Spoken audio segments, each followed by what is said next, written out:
میرے بھائیوں، اس میں کوئی شک نہیں ہے کہ معراج مصطفیٰ صلی اللہ علیہ وآلہ وسلم ہمارے محبوب سید الاولین والآخرین، شفیع المذنبین، رحمت للعالمین، سیدنا و مولانا امام اعظم محمد رسول اللہ صلی اللہ علیہ وآلہ وسلم کے ان 3 معجزات میں سے ایک بڑا معجزہ ہے جن کا ذکر قرآن کے اندر آیا ہے۔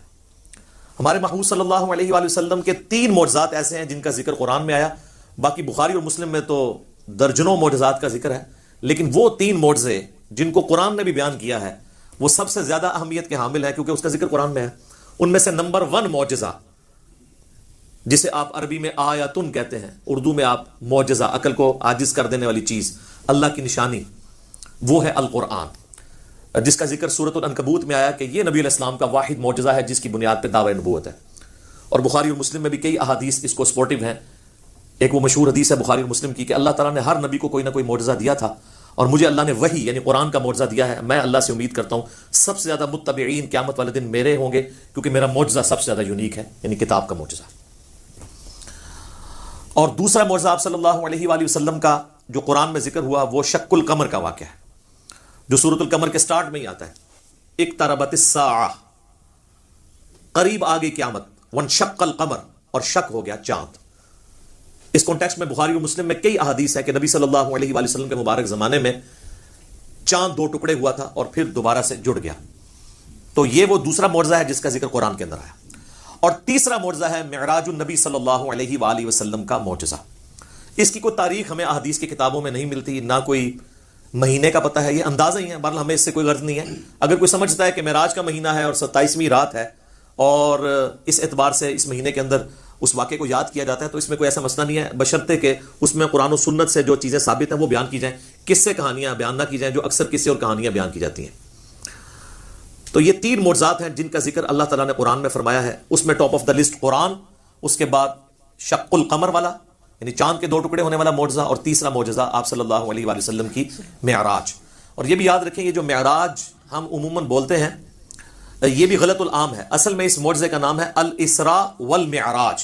نبی صلی اللہ علیہ وآلہ وسلم کا رات کا زمینی سفر الاسراء اور المعراج، اور پھر آسمانی سفر، اور یہ دونوں سفر قرآن کے اندر موجود ہیں۔ جو زمینی سفر ہے الاسراء، وہ پارہ نمبر 15 ہمارا سٹارٹ اسی سے ہوتا ہے، سورہ بنی اسرائیل جو سورت نمبر 17 ہے اس کے آغاز میں ہی آتا ہے، اعوذ باللہ من الشیطان الرجیم، بسم اللہ الرحمن الرحیم، سبحان الذی اسری بعبدہ لیلا من المسجد الحرام الی المسجد الاقصی۔ پاک ہے وہ ذات جو اپنے بندے کو لے گئی راتوں رات مسجد حرام سے مسجد اقصی، ایک دور کی مسجد تک، جس کے ارد گرد برکتیں رکھی ہیں تاکہ ہم اپنے اس بندے خاص کو اپنی قدرت کی نشانیاں دکھائیں۔ الاسراء رات کا سفر، بیت اللہ سے لے کر مسجد ایلیا، یروشلم، بیت المقدس، یہ تینوں نام ایک ہی مسجد کے لیے، اور بعد میں وہاں پہ مسجد بھی بن گئی، حضرت عمر کے دور میں اس کا نام پھر مسجد اقصی رکھا گیا۔ قرآن جب نازل ہوا تھا وہاں اقصی لغت کے معنوں میں آیا تھا ایک دور کی مسجد، مسجد اقصی بعد میں بنائی گئی ہے، پہلے وہ بیت المقدس یا ایلیا یا یروشلم کہلاتا تھا۔ تو یہ ہے الاسراء۔ اور پھر وہاں سے آپ صلی اللہ علیہ وآلہ وسلم کو ایک براق پہ سوار کر کے آسمانوں کا سفر کروایا گیا 7ویں آسمان تک، اور پھر سدرۃ المنتہا، اس کا نام ہی ہے سدرۃ المنتہا، جہاں پہ مخلوق کی انتہا ہو جاتی ہے، وہاں تک، اسے ہم کہتے ہیں المعراج، یعنی اونچائی کا سفر آپ صلی اللہ علیہ وآلہ وسلم کا۔ اور اس کا ذکر جو ہے وہ سورۃ النجم، سورت نمبر 53 میں آیا ہے، جس میں وہ مشہور آیت بھی آتی ہے فَكَانَ قَابَ قَوْسَيْنِ أَوْ أَدْنَىٰ، جس کے اوپر انشاءاللہ میں ڈسکشن بھی کر دوں گا۔ یہ یاد رکھیے گا میرے بھائیو، الاسراء والمعراج یہ پیورلی آپ صلی اللہ علیہ وآلہ وسلم کا جسمانی پلس روحانی سفر ہے، یہ کوئی خواب کا واقعہ نہیں ہے، کوئی روحانی ایکسپیرینس نہیں ہے۔ اگر یہ خواب کا واقعہ ہوتا تو کفار مکہ کو بھی ماننے میں آر نہ ہوتی، خواب میں تو بہت کچھ انسان دیکھ لیتا ہے، تو یہ جسمانی پلس روحانی ایکسپیرینس ہے۔ اور اس کے ساتھ یہ بھی یاد رکھنا ہے کہ اس کا موڈ برزخی ہے، یعنی اس کو اس دن کوئی دیکھ کے آبزرو نہیں کر سکتا تھا، الا یہ کہ اللہ نے کوئی ایک خاص منظر کسی کو دکھا دیا، وہ الگ بات۔ ورنہ یروشلم میں آلموسٹ 1 لاکھ کے قریب انبیاء جمع ہوئے، صحیح مسلم میں آتا ہے، یہاں تک کہ آپ صلی اللہ علیہ وآلہ وسلم نے فرمایا کہ مجھے جبرائیل علیہ السلام نے تمام نبیوں کا امام بھی وہاں پر بنایا۔ میرے بھائی ہمارے شہر میں 1 لاکھ بندہ جمع ہو جائے رات کے وقت تو تھرتھلی پڑ جائے گی، اور اس زمانے کے اندر لیکن کسی نے وہ منظر دیکھا نہیں ہے، وہ ان سین بیریئر تھا۔ اور بیسیکلی یہ اس لیے کروایا گیا جو سورہ آل عمران میں آیا تھا نا کہ اللہ تعالیٰ نے انبیاء کی ارواح سے عہد لیا تھا کہ اگر میں تمہیں حکمت دوں، نبوت دوں، اور پھر میرا کوئی پیغمبر تم میں آ جائے تو تم نے اس پیغمبر کی تصدیق کرنی ہے، جس طرح کہ یحییٰ علیہ السلام نے حضرت عیسیٰ علیہ السلام کی اور نبی صلی اللہ علیہ وآلہ وسلم کی تصدیق تو سب انبیاء نے کرنی تھی، تو وہ اللہ تعالیٰ نے فزیکلی انبیاء کرام کو جو ہے وہ برزخی طور پہ وہاں پہ جمع کر کے اور آپ صلی اللہ علیہ وآلہ وسلم کے پیچھے نماز پڑھوا کے آپ کی امامت کا اعلان کروایا کہ آپ امام الانبیاء ہیں صلی اللہ علیہ وآلہ وسلم، تاکہ سورہ آل عمران کا وہ والا وعدہ پورا ہو۔ وہ بڑا سٹرکٹ وعدہ ہے، اس میں یہاں تک الفاظ ہیں کہ مجھ سے یہ عہد کرو کہ جب میرے پیغمبر آئیں گے تم ان پر ایمان بھی لاؤ گے، ان کی مدد بھی کرو گے، اور میرے ساتھ یہ بھاری ذمہ اٹھاؤ، میں بھی تمہارے ساتھ گواہوں میں شامل ہوتا ہوں، اور اب بھی اگر کسی نے اس عہد کو توڑا تو وہ فاسقوں میں شمار ہوگا۔ یہ اتنے سخت الفاظ انبیاء کرام علیہ السلام کے بارے میں اللہ تعالیٰ نے ارشاد فرمائے۔ تو یہ برزخی اس کا موڈ۔ اچھا، یہ جو میں نے دعویٰ کیا نا کہ یہ جسمانی پلس روحانی سفر ہے، یہ کوئی خواب کا معاملہ نہیں ہے، اگرچہ خواب میں بھی آپ علیہ السلام کو معراج ہوئی، وہ الگ سے ہے۔ کچھ ضعیف روایتیں بھی ہیں سیدہ عائشہ کی طرف منسوب، حضرت معاویہ کی طرف منسوب، کہ وہ لوگ کہتے تھے کہ نبی علیہ السلام کو خواب میں معراج کروائی گی، لیکن وہ اصول محدثین پہ جعلی روایتیں ہیں۔ صحیح بخاری کے اندر اوپر تلے 3 طرق سکیٹرڈ فارم میں، اوپر تلے تو نہیں ہے، 3 طرق آئے ہیں انٹرنیشنل نمبر کے مطابق 6613 4716 3888، جس میں ابن عباس کا قول ہے، سورہ بنی اسرائیل کی آیت نمبر 60 میں آتا ہے نا کہ ہم نے نبی صلی اللہ علیہ وآلہ وسلم کو جو منظر دکھایا تھا۔ اب وہاں پہ جو رؤیا کا لفظ استعمال ہوا ہے نا، وہ کہتے ہیں خواب کے لیے استعمال ہوتا ہے، حالانکہ عربی میں رؤیا آنکھوں سے دیکھنے والے منظر کے لیے بھی یہ لفظ استعمال ہوتا ہے۔ بال ابن عباس کا قول امام بخاری اسی آیت کو ہیڈنگ بنا کے لے کے آئے ہیں سورہ بنی اسرائیل آیت نمبر 60 کے، اور ابن عباس کہا کرتے تھے کہ نبی صلی اللہ علیہ وآلہ وسلم کو جو یہ منظر دکھایا گیا، جو کافروں کے لیے فتنہ بن گیا، قرآن کی آیت ہے۔ فتنہ کیوں بنا؟ میرے بھائی اگر خواب کا منظر ہوتا تو کیوں کافروں کے لیے فتنہ بنتا؟ وہ تو مان لیتے ہیں کہ خواب میں تو کچھ بھی ہو سکتا ہے، فتنہ بنا اس لیے کہ وہ فزیکل کلیم تھا۔ تو ابن عباس کا قول ہے صحیح بخاری میں کہ یہ منظر جو دکھایا گیا، یہ نبی صلی اللہ علیہ وآلہ وسلم نے اپنی جسم کی آنکھوں سے دیکھا تھا، دل کی آنکھوں سے نہیں۔ دل کی آنکھوں سے مراد ہوتا ہے خواب میں، اور جسم کی آنکھوں سے مراد فزیکلی دیکھنا ہے۔ میرے بھائیو، الاسراء والمعراج میں آپ صلی اللہ علیہ وآلہ وسلم کو کئی ایک مناظر دکھائے گئے، جو سورہ بنی اسرائیل کی آیت نمبر 7 جو آیت نمبر سٹارٹ میں 1 ہے، سورۃ نمبر 17، لِنُرِيَهُ مِنْ آیَاتِنَا، تاکہ ہم اپنے بندے کو اپنی نشانیوں میں سے نشانیاں دکھائیں۔ وہ نشانیاں کون سی تھیں؟ ان پہ میں بولوں تو میرے بھائی تقریباً 3-4 گھنٹے اور لگ جائیں گے۔ میں آپ کو موٹی موٹی باتیں بتا دیتا ہوں جو بخاری اور مسلم میں آئی ہیں کہ آپ علیہ السلام کو کیا کچھ دکھایا گیا۔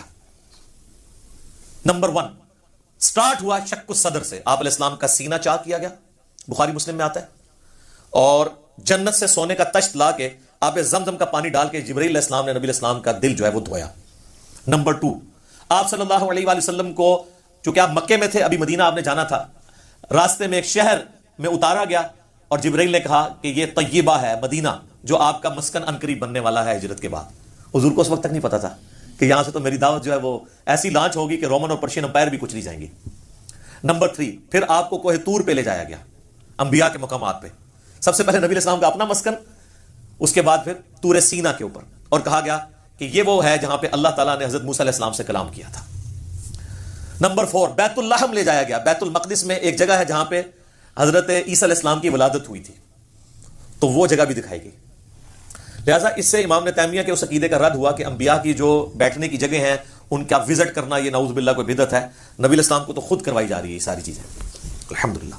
اور صحیح بخاری میں اوپر تلے 10 احادیث ہیں کہ عبداللہ بن عمر اپنے سفر حج کے دوران ان جگہوں پر نماز پڑھا کرتے تھے جہاں پہ نبی علیہ السلام کے ساتھ جب انہوں نے سفر کیا تھا تو جہاں جہاں اتر کے نماز پڑھی تھی۔ تو اس میں امام بخاری نے باب باندھا ہے کہ نبی علیہ السلام کی جگہوں کو تلاش کر کے وہاں پہ نماز پڑھنا، حتیٰ کہ مسند احمد میں آتا ہے کہ وہ اس جگہ پہ پیشاب بھی کرتے تھے جہاں نبی علیہ السلام نے اپنے سفر حج میں پیشاب کیا تھا۔ بخاری میں الفاظ ہیں نافع کے کہ مسجدیں موجود تھیں راستے میں، مسجد کے پاس نالوں کے قریب جو پتھر تھے وہاں پہ وہ نماز پڑھتے تھے، مسجد میں نہیں پڑھتے تھے، وہ کہتے تھے مسجد تو بعد میں بنی ہے، نبی علیہ السلام نے اس پتھر پہ نماز پڑھی تھی۔ یہ اتباع سنت کا جذبہ تھا، تو ظاہر نبی علیہ السلام سے لیا۔ 4 چیزیں ہوگی جی، شق الصدر، مدینہ شریف دکھایا گیا، طور سینا، بیت اللحم، اور اس کے بعد صحیح مسلم میں آتا ہے قبر موسیٰ دکھائی گئی۔ نبی علیہ السلام کہتے ہیں میں نے سرخ ٹیلے کے پاس موسیٰ علیہ السلام کو ان کی قبر میں نماز پڑھتے ہوئے دیکھا، اور اگر میں گزروں میں تمہیں وہ قبر بھی دکھا سکتا ہوں۔ وقائم یصلی فی قبری، وہ کھڑے اپنی قبر میں نماز پڑھ رہے تھے، لیکن یہ معاملہ ہے برزخی، حیات انبیاء کے اوپر یہ ثبوت ہے لیکن برزخی معاملہ۔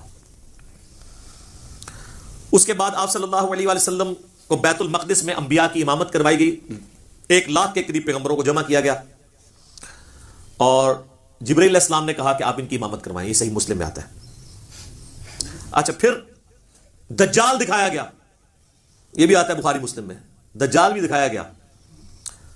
پھر آپ علیہ السلام کو آسمانوں کی سیر کروائی گئی، پہلے آسمان پہ آدم علیہ السلام سے ملاقات ہوئی، دوسرے پہ حضرت یحییٰ اور عیسیٰ سے، تیسرے پہ یوسف علیہ السلام سے، چوتھے پہ ادریس علیہ السلام سے، پانچویں پہ ہارون علیہ السلام سے، چھٹے پہ موسیٰ علیہ السلام سے، اور ساتویں پہ ہمارے جد امجد سیدنا ابراہیم خلیل اللہ علی نبینا علیہ الصلوۃ والسلام سے ملاقات ہوئی۔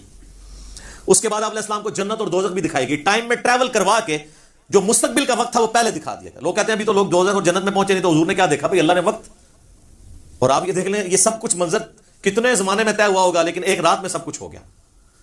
صرف بیت المقدس اور خانہ کعبے کے درمیان جو فاصلہ ہے اس زمانے میں 40 دن کی مسافت تھی، وہی نہیں طے ہو سکتی تھی۔ اللہ اکبر۔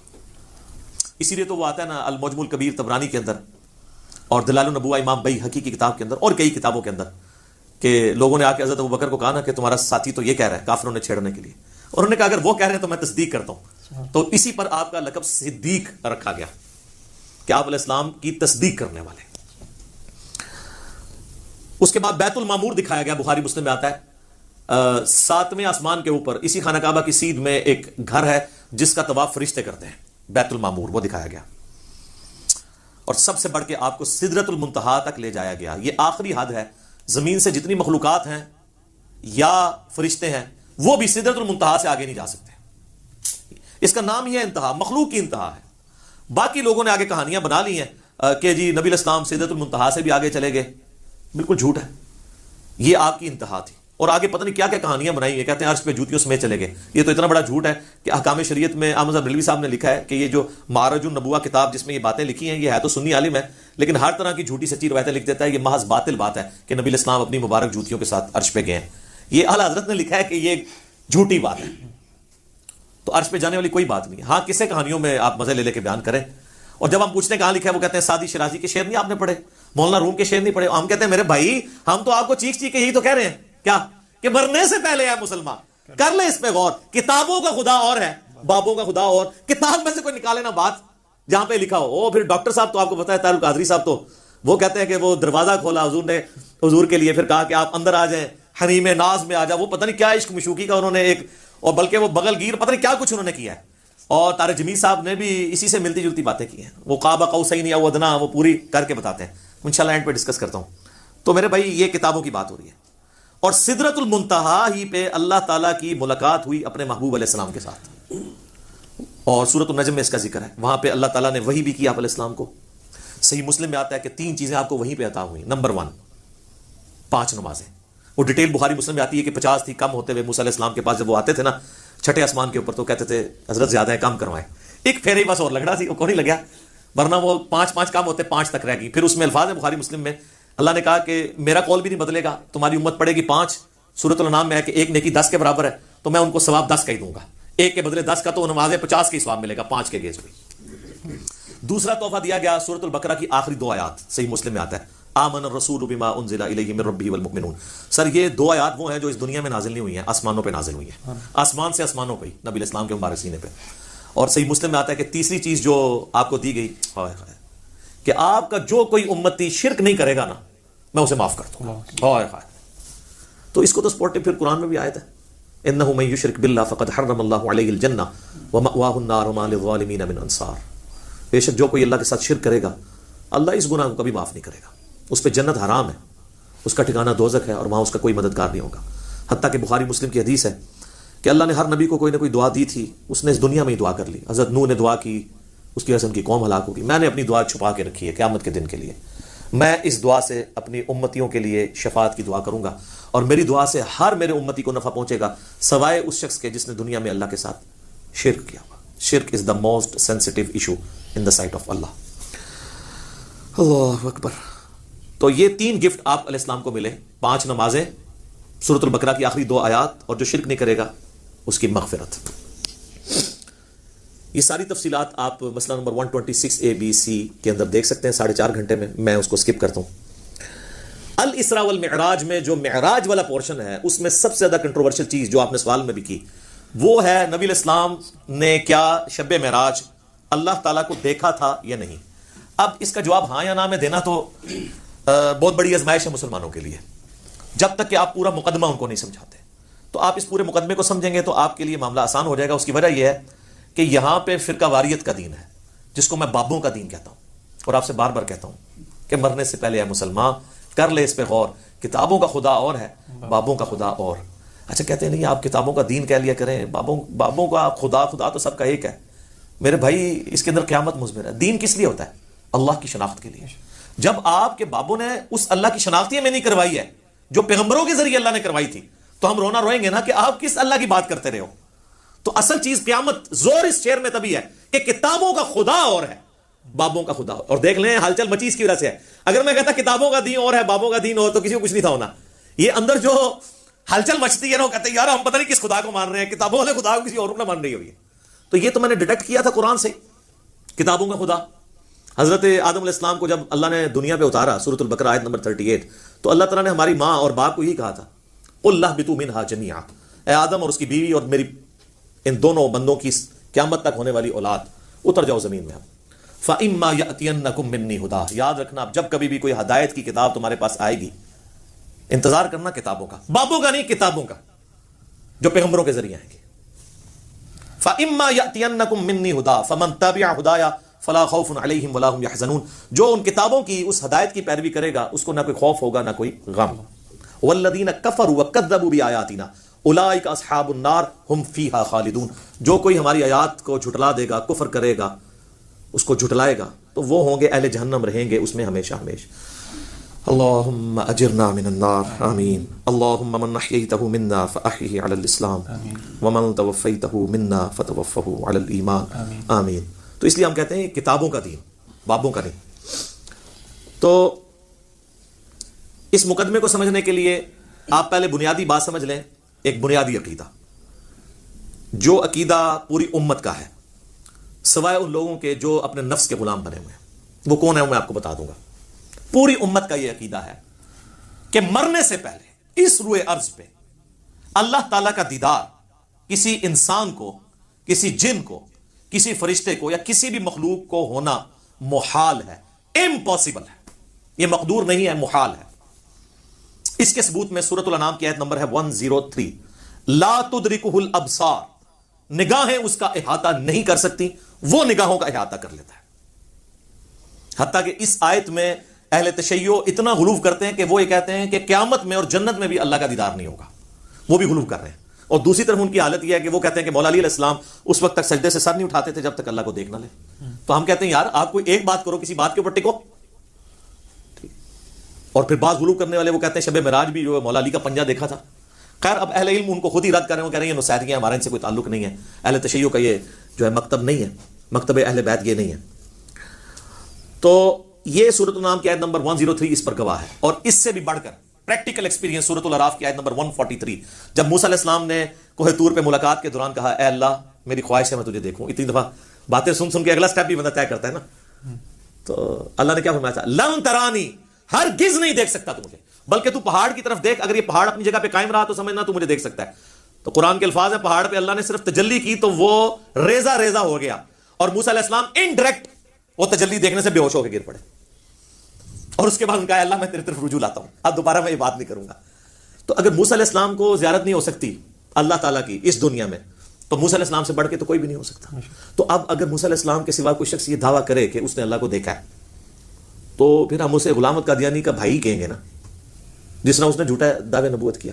یہ کم از کم اسے کہنا چاہیے کہ تو جھوٹ بولتا ہے، یا تو پھر یہ کلیم کرتا ہے کہ تو مسلمان ہو کے موسیٰ علیہ السلام سے بڑا مرتبہ رکھتا ہے، حالانکہ موسیٰ علیہ السلام تو اولو العزم پیغمبروں میں سے ہے، جو سورہ شورا کے اندر آیا ہے۔ 5 اولو العزم پیغمبر ہیں، نمبر 1 ہمارے محبوب علیہ السلام، اس کے بعد حضرت ابراہیم علیہ السلام، پھر نوح علیہ السلام، موسیٰ علیہ السلام اور عیسیٰ علیہ السلام۔ تو اولو العزم پیغمبروں سے بھی آگے بڑھ گئے، تو پھر ہم یہی کہیں گے نا۔ سورۃ الحجر کی آیت نمبر 99 آخری آیت میں بھی آیا ہے وَاعْبُدْ رَبَّكَ حَتَّى يَأْتِيَكَ الْيَقِينُ، اپنے رب کی عبادت کرتے جاؤ یہاں تک کہ تمہیں یقین نصیب ہو جائے، تمہیں موت آ جائے۔ تمام نے اس یقین کا ترجمہ موت کیا ہے، مرنے سے پہلے یقین نہیں آ سکتا، کیونکہ یقین اس وقت آتا ہے جب آپ فزیکلی دیکھ لیں۔